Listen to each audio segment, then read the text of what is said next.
we'll start with a quick unboxing. You can see, as evident by the packaging, this is designed to be a smartphone helper. It's designed to be used with your iPhone or your Android in order to become a better cameraman. That is not the way we'll be using it in this scenario. There are a lot of good YouTube videos that explain how all this works. We're going to be using this for a particular use case, and that is with, in addition to, the Mevo. So let's get the plastic off of it.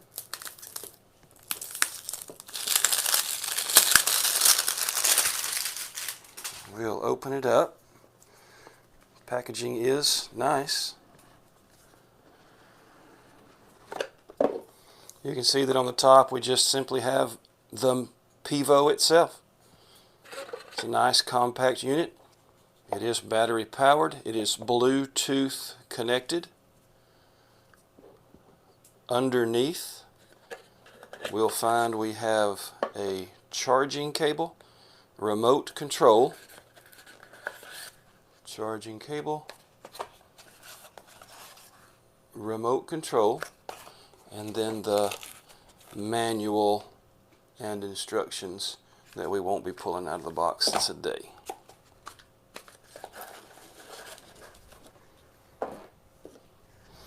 So for our case, we're going to be removing the top.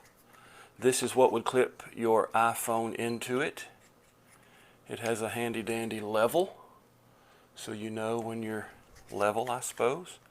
We'll take that off, exposing the 1/4-20 mount that fits perfectly on either the Mevo Start or the Mevo Plus. We power this on. It lets me know that it's powered on. Now the remote has the ability to cause this to turn. I'll put the top back on so that you can see it turn. In the app you have the ability to change the speed with which it turns, naturally. I have mine set to pretty slow because I'm doing a live turn on Sundays when I'm shifting the focus from one part of the stage to another.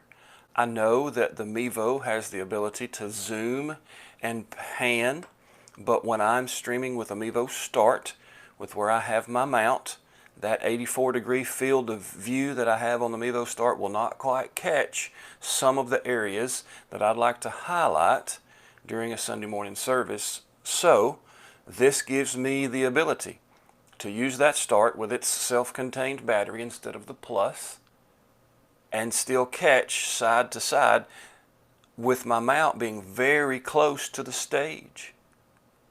The Pivo app asks you to connect. It does via Bluetooth. It handles it within the app. So we'll connect. And of course it's going to show its camera settings because it's, like we said, designed to be a cameraman.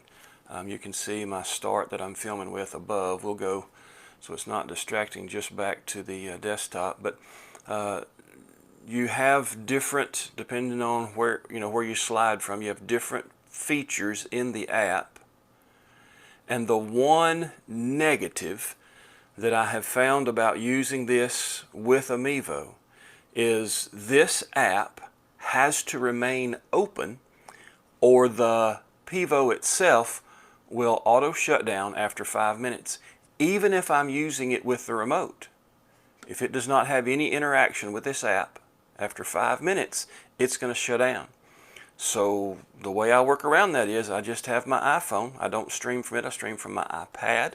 So I have my iPhone on, close by, but just sitting out of the way. And then I can use the remote as much as I want to for as long as the batteries will last, I suppose.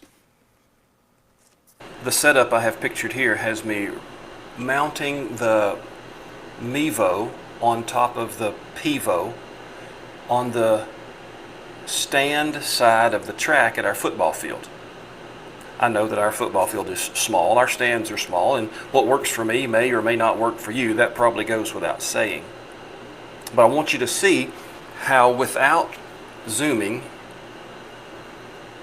in the Mevo app, I am, because of the Pivo mount, able to pan in either direction to catch all of the action that I might need as the play happens, as the teams move up and down the field. I can at that point then use the Mevo app to zoom in on the action. So although I can't pick up the end zone in either direction with just the Mevo set to a flat view that gets me closer to the action, I can turn my mount and catch end zone to end zone.